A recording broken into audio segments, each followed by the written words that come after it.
तोड़ नहीं जानता।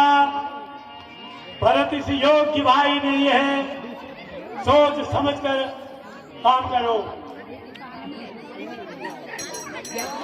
बचनो जब लक्ष्मण जी अति विक्रोधित होकर के रामचंद्र से कह रहे हैं कि हे नाथ, आप मुझे आज्ञा दो, मैं पिछला क्रोध प्रकट करके भरत की सेना को यथाशीघ्र समाप्त कर देता हूँ। आप मुझे आज्ञा दो, मैं अवश्य ही उस कैकेयी का पुत्र है जिसने हमको 14 वर्ष का वनवास दिया और आज शायद वह हमसे बदला लेने के लिए इधर आ रहे हैं। तब जब आकाशवाणी होती है तो लक्ष्मण जी का क्रोध शांत हो जाता है और इधर निषाद राजू सहित भरत जी, कुलगुरु वशिष्ठ सहित चित्रकूट में मर्यादा पुरुषोत्तम भगवान रामचंद्र जी के पास पहुंचते हैं।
मेरी एक विनती है कि मैं तिलक का सामान साथ लेके आया हूँ, आप उसे ग्रहण कीजिए और शत्रुघ्न और मुझे शेषावतार लक्ष्मण जी, रामचंद्र जी ने जब भरत को आज्ञा की तो वापस लौट जाओ, तब भरत जी ने कहा कि हे नाथ, अयोध्या में आपका राज्य है, मैं आपके राज में नहीं, आपके सिंहासन में नहीं बैठ सकता हूँ, इसलिए आप अपनी चरण पादुकाएं मुझे दे दीजिए ताकि मैं उनको आपके सिंहासन में रख करके उनकी पूजा करते हुए राजकाज करूंगा। इस प्रकार रामचंद्र जी उन चरण पादुकाओं को भरत को देते हैं, भरत उनको शिरोधार्य करके अयोध्या को लौट पड़ते हैं। देखिए, चरण पादुका लेकर के भरत का अयोध्या पूर्ववासियों सहित अयोध्या को वापस होना। इसके पश्चात मर्यादा इधर जब भरत जी वापिस अयोध्या में पहुंचते हैं, तेही पूर्व बसत भरत बिनु रागा, चंचरीकपुर चंपक बागा, नांदी ग्राम में अपना निवास कुटिया बना करके उधर अयोध्या के राज सिंहासन में रामचंद्र की चरण पादुका रख करके और अयोध्या का जो राजकाज है उसको अपने अनुज भ्राता शत्रुघ्न को सौंप करके रामचंद्र जी के उस वियोग में नांदी ग्राम में अपने वो 14 वर्षों को बिताते हैं। और इधर मर्यादा पुरुषोत्तम भगवान रामचंद्र जी आगे चित्रकूट से आगे बढ़ते हुए अत्रि के आश्रम में भरद्वाज ऋषि के आश्रम होते हुए आगे बढ़ते हैं तो रास्ते में नाना प्रकार के मुनियों के दर्शन करते हुए अत्रि मुनि के आश्रम में पहुंचते हैं। किया है जो राक्षसों ने आकर के उनको खा दिया और उनकी हड्डियां है। तब रामचंद्र जी ने कसम खाई कि मैं अगर रघुवंश में उत्पन्न हुआ राम हूँ तो जब तक उन दुष्ट राक्षसों का वध नहीं करूंगा तब तक मैं सांस चैन से सांस नहीं लूंगा। तुम्हें तो मेरा दिल आ गया, मेरा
मुस्कुराती हुई कह रही हैं कि प्रभु देखिए तो सही, मैं इतनी सुंदर हूँ कि संसार में ऐसा कोई भी ऐसी नारी नहीं है। मेरे रूप को देख करके तो चंद्रमा भी यानी तेजहीन हो गया था।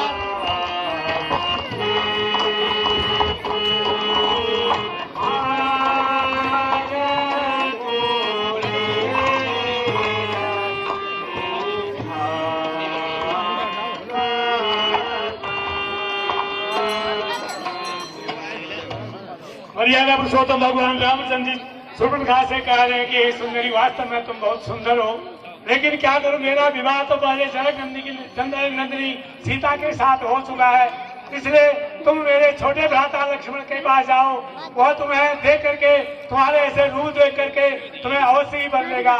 इस प्रकार पुनः नाचती खेलती हुई शूर्पणखा लक्ष्मण के पास जाकर के लक्ष्मण से कहा हुआ में, प्रभु जी हमें बदले हो, हमें बदले हो,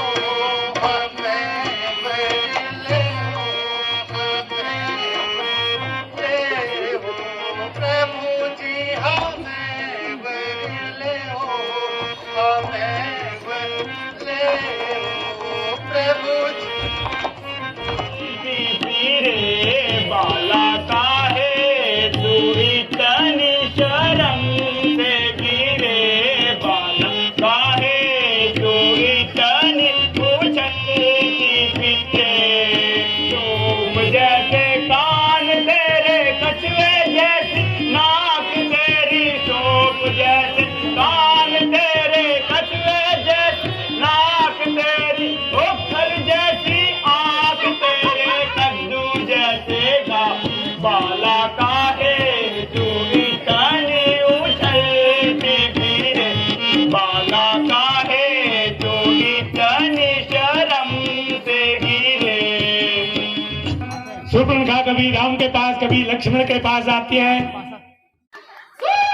और जब लक्ष्मण जी शूर्पणखा के इस भयंकर रूप को, जबकि शूर्पणखा ने यही समझा कि सीता के कारण ही मेरा राम वर्ण नहीं कर रहे हैं, तब अपना भयंकर रूप दिखा करके जब सीता की ओर झपटी तो लक्ष्मण जी ने शूर्पणखा के नाक कान काट दिए और शूर्पणखा रोती भी लगती हुई काफी आप ये दोनों नृत्यकाएं डांस तो अच्छा करती है, एक तो इन दोनों के हाथ का कमाल देखना है, इसीलिए इसी क्षण इन दोनों को बेटी का घास काटने का टेंडर दिया जाए। लंकेश रावण अपने राजसभा में मदमस्त है, उनको दीन दुनिया की कोई खबर नहीं है। ऐसे अवसर में शूर्पणखा इधर लंकेश रावण के दरबार में आ पहुंचती है।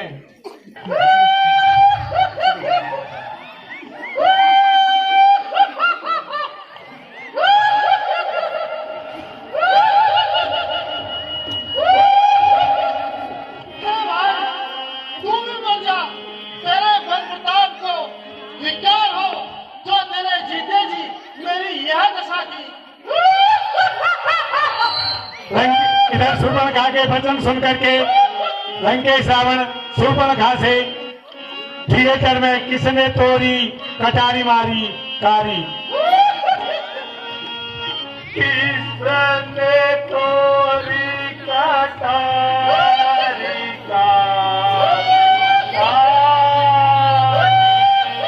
ओ किसने तोरी कटारी नाक काटी, हैरान हुआ परेशान हुआ, कटारी मेरा कहना मान, प्यारी मेरा कहना मान, बादर बादर बालू बालू मारू तान तान, बादर बादर बालू बालू मारू तान तान, ओ किसने तोरी कटारी नाक काटी,